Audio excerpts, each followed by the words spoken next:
សូមចុច Subscribe ដើម្បីទទួលបានវីដេអូថ្មីៗអ្នកនរគ្នាតែងតែពិបាកនៅក្នុងការរកទៅលើប្រភេទដែលគេហៅថាជា keyword ឬក៏ hashtag ឬក៏ជា tag នៅក្នុងប្រព័ន្ធនៃការផ្សព្វផ្សាយទៅលើវីដេអូឬក៏រូបភាពណាមួយដែលយើងហៅថាអាចនិយាយបានថាវាជារបៀបថា machine ស្វែងរកអូតូសម្រាប់ដល់ពេលគេ research ទៅអញ្ចឹងនៅក្នុងវីដេអូមួយនេះខ្ញុំនឹងបង្ហាញអ្នកនរគ្នាអំពីការប្រើប្រាស់ទៅលើប្រភេទដែលគេហៅថាជា keyword មួយដែលយើងអាចដាក់នៅក្នុង YouTube នៅក្នុង TikTuk ឬក្នុង Facebook ដែលវាសំខាន់បំផុតក្នុងការ research ទៅលើនៅពេលដែល audience ឬក៏អតិថិជនដែលគាត់ចង់ស្វែងរកទៅលើប្រភេទនៃវីដេអូណាមួយវានឹង rank ទៅលើប្រភេទរបស់យើងមកចូលក្នុងនោះបាទវាជាកលឹះមួយដ៏សំខាន់ដើម្បីជួយឲ្យវីដេអូរបស់យើងនឹងវាកាន់តែរីកវាកាន់ទៅដល់នៅពេលដែលគេ keyword ណាមួយនៅក្នុងប្រទេសណាមួយឬក្នុងប្រទេសកម្ពុជាយើងនៅពេលដែលគេ research នៅក្នុង YouTube ទៅនៅក្នុង Facebook ទៅនៅក្នុង TikTok ទៅវានឹងចាប់ផ្ដើមចូលផងយើងនៅក្នុងដែរអាហ្នឹងហើយគឺដែលគេហៅថាជាប្រភេទជា tag បើ tag ជាប្រើនៅក្នុង YouTube ឬក៏ hashtag ក៏អាចប្រើនៅក្នុង YouTube បានដែរប៉ុន្តែនៅក្នុងចំណងជើងនៅខាងលើរបស់ YouTube ប៉ុន្តែបើសិនជានៅក្នុង Facebook យើងអាចដាក់វា tag វាអាចជា hashtag វានៅក្នុងខាងក្រោម caption របស់វីដេអូយើងនឹងសួរឥឡូវកុំឲ្យកាពេលខ្ញុំនឹងនាំអ្នកគ្នាចូលមកមើលកម្មវិធីមួយដើម្បីជួយអ្នកគ្នាក្នុងការ research ទៅលើពិបាកគិតក្នុងការ research មួយនៅក្នុងវីដេអូនេះបាទអរគុណតោះជួយចូលគ្នា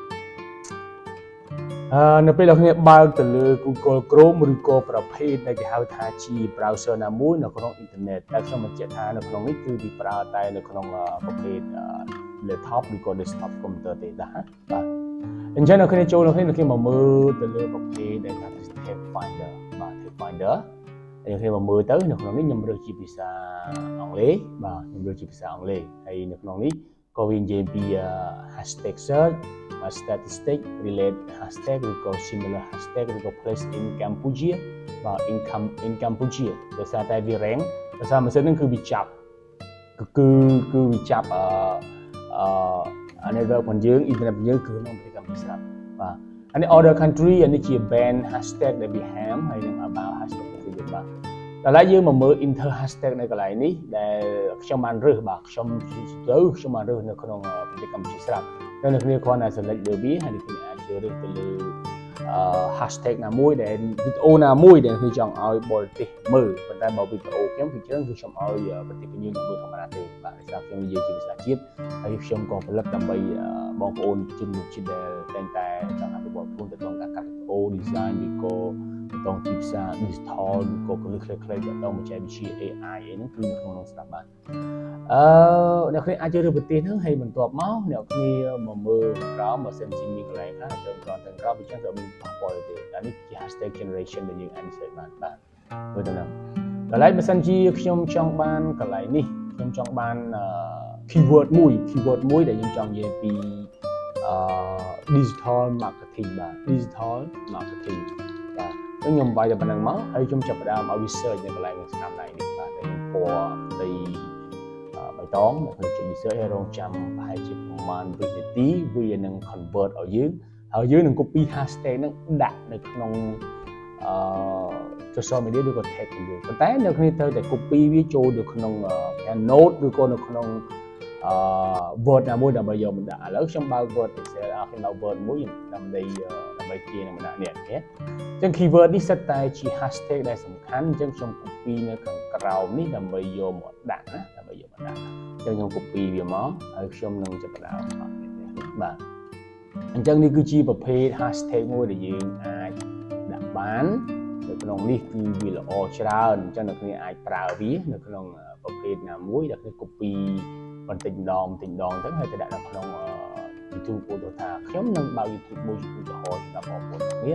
ដើម្បីឲ្យងាយស្រួលហើយខ្ញុំបានចូលទៅក្នុង Create Studio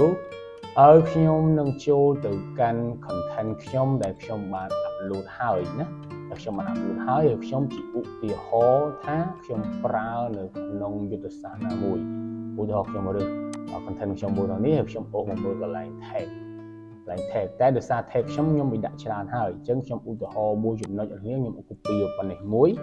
ហ ហើយខ្ញុំយកមកដាក់បាទខ្ញុំយកនេះនៅកន្លែងនេះហើយដោយសារតែវាច្រើនវាមិនចេញនេះទេអញ្ចឹងខ្ញុំអូបនៅកន្លែងនេះបាទគឺងាយស្រួលអត់អីពិបាកទេបាទហើយបើសិនខ្ញុំប្រើនៅក្នុង Facebook ខ្ញុំគាត់ទៅចូលទៅកាន់ Facebook របស់ខ្ញុំហើយខ្ញុំនឹងដាក់ link ណាមួយនៅក្នុងកន្លែងនេះឧទាហរណ៍ថាខ្ញុំ edit ខ្ញុំបាទដោយសារខ្ញុំ share បាទនេះគឺជាប្រភេទ share ទេអញ្ចឹងខ្ញុំនឹងបើកកន្លែងនេះមួយបាទឥឡូវឧទាហរណ៍ថានៅកន្លែងនេះចុះបាទគេនេះហើយខ្ញុំនឹង copy link មួយយកដាក់ក្នុងហ្នឹងហើយខ្ញុំដាក់វាបាទនេះខ្ញុំដាក់វាហើយខ្ញុំដាក់វាកាន់តែច្រើននៅក្នុងហ្នឹងទៅបាទដើម្បីឲ្យវីដេអូខ្ញុំហ្នឹងវារាំងកាន់តែខ្លាំងខ្ញុំកុមារមួយហើយខ្ញុំ enter វាបាទពេលវាលោតមកនេះបាទពេលវាលោតមកនេះហ្នឹងខ្ញុំចូលក្នុង tag ហ្នឹងហើយអញ្ចឹងនេះគឺជាប្រភេទនៃការប្រើប្រាស់ទៅលើ tag មួយដើម្បីជួយឲ្យបងប្អូនអរគ្នាទៅលើការប្រើប្រាស់នៅក្នុង TikTuk នៅក្នុង YouTube នៅក្នុង Facebook ឬក៏ Telegram ក៏យើងអាចប្រើបានដែរដែលវាងាយស្រួលក្នុងការ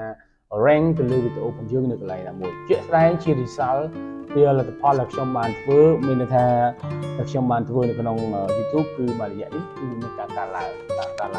គឺវាអាច50ទៅ90%ដែលខ្ញុំមើលគឺបាទអញ្ចឹងវីដេអូនេះគ្រាន់តែជាការជួយដំណឹងជាការជំលែកឲ្យបងប្អូនដែលពិបាកក្នុងការរក tag អញ្ចឹងបងប្អូនអាចចាប់ដើមសាកល្បងវាតើនឹងគឺលទ្ធផលយ៉ាងណាខ្ញុំក៏មិនហ៊ានការរំលឹកដែរបាទអរគុណជួបគ្នាសម្រាប់វីដេអូក្រោយទៀត